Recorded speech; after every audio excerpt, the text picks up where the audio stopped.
शुरू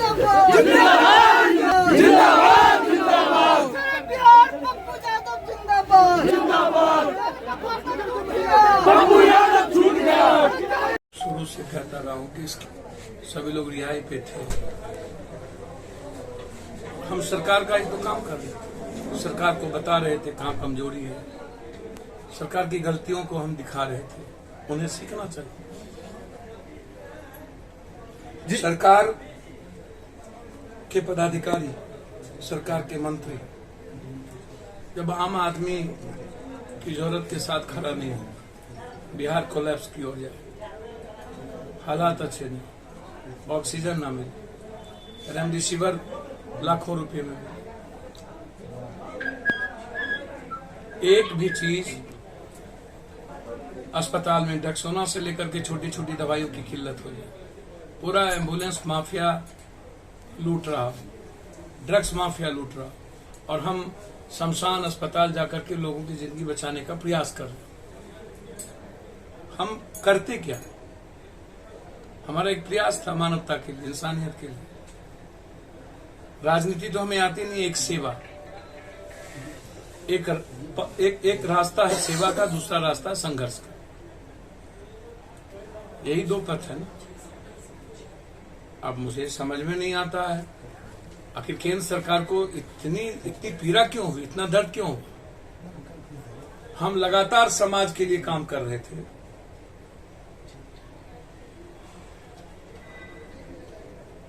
उसके पहले कोरोना में, शेल्टर हाउस में, चिमकी बुखार में, पटना बाढ़ में, अन्य घटनाओं में समाज के भीतर थे, राजनीतिक गतिविधि में थे।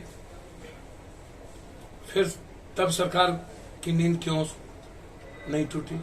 जब हम सरकार के फेल्योर को दिखा रहे थे, सरकार कंप्लीट कोलैप्स करती जा रही थी, सरकार की के पदाधिकारी, उसका मंत्रिमंडल, तब एक साजिश रच दी गई। और एक ऐसे केस में, जो केस को मैं जानता तक नहीं था, मतलब नहीं था, कितना मेंटल टॉर्चर हुए हैं दरभंगा में, कितना हम नर्क से बदतर रहे हैं, शारीरिक पीड़ा, पारिवारिक पीड़ा, सामाजिक पीड़ा, सेवा करने से दूर रखा गया। कहा है आम आदमी की आवाज? क्या लोकतंत्र में क्या आप अंग्रेजों के दत्तक पुत्र हैं? क्या अंग्रेजों के दलाल बनकर के आप काम करते? कहीं किसानों पर गोली चलाओ, कहीं नफरत पैदा करो, आसाम को वर्ग संघर्ष में डाल दो, आसाम मणिपुर को बांट दो, कहीं गाड़ी चढ़ा दो, और अभी तक सरकार मस्त है। केंद्र सरकार क्यों मस्त है, ये जानना चाहते। आपने साजिश रचने की बात कही, आपको क्या लगता है किसके द्वारा साजिश रची गई? भैया, मेरे एक लोग हों तब तो साजिश की बात की जाए, ऊपर से नीचा ड्रग्स माफिया है, एम्बुलेंस माफिया है,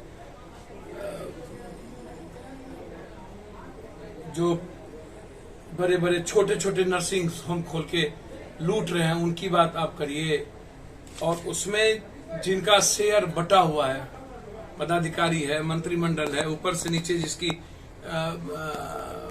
लोगों के भीतर कंप्लीट रूप से धूर्ची हो रही थी, तो सभी लोगों ने एक बड़ा साजिश रचा। 5 महीना, आज आप क्या कहेंगे, आज रिहा हो चुके, तो ये 5 महीना गोल्डन टाइम हमको मेरा कौन लौटाएगा?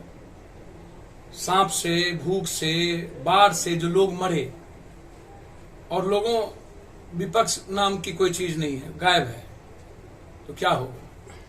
तो सर, आपके कहने का मतलब ये हुआ कि अब इस देश को, इस राज्य को माफिया लोग चला रहे हैं?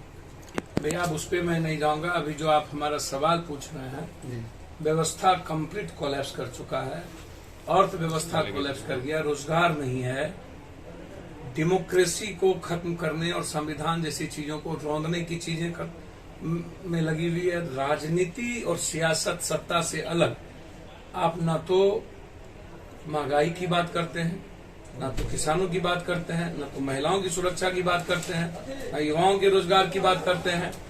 आप करते क्या? आप हमको भी तो बताइए। सिर्फ नफरत, सिर्फ जाति, राजनीति फिर आ गई, 2 बार यहाँ राजनीति होगी, पॉलिटिक्स, विधानसभा में फिर कोई मतलब नहीं, कुशेश्वर स्थान भाड़ में चल जाए, कुशेश्वर स्थान में सांप में लोग मर जाए, कुशेश्वर स्थान का निदान नहीं हो, बस जाति के आधार पर वोट मिलना है। लोग आएंगे नहीं, बाढ़ आएंगे तो नहीं होगा आएंगे, लोग हालात बुरे होंगे तो नहीं आएंगे, जब सड़क पर लड़नों की बारी आएगी तो बाहर चला जाएगा, लोग गायब हो जाएंगे। तो आम आदमी के जरूरत और उसकी सेवा के लिए राजनीति और राजनेता होते हैं ना, कि लोगों के धर्म, मजहब और जाति के आधार पर नफरत पैदा करने से, राज्य को बांटने, समाज को बांटने, संघीय व्यवस्था को समाप्त कर देने। आज कहीं प्रियंका जी को आप गिरफ्तार कर रहे हैं, कहीं पर अखिलेश जी को, कहीं रावण जी को, कहीं चौधरी जी को, कहीं मुख्यमंत्री को रोक रहे हैं। आप जिस पर 302 का मुकदमा लगना चाहिए उसको आप कर नहीं रहे हैं, जिसको बर्खास्त करना चाहिए आप कर नहीं रहे हैं, जिसको मंत्रिमंडल से हटाना चाहिए आप कर नहीं रहे हैं। कहीं आवाज बंद कर देना है जबरदस्ती किसी केस में। मैं सिर्फ इतना ही कहूंगा कि सत्य की जीत है और हमारी जो न्याय व्यवस्था है, आज भी बहुत ऐसे माननीय न्यायाधीश महोदय हैं जिसके चलते हमारी लोकतंत्र और संविधान आज बची हुई है, संस्कृति बची हुई है। जिस तरह से जनता की आवाज से आप काम के विफल को आपने आवाज उठाई, उसी डर से क्या सरकार आपको अंदर कर जेल में बंद करवा दी?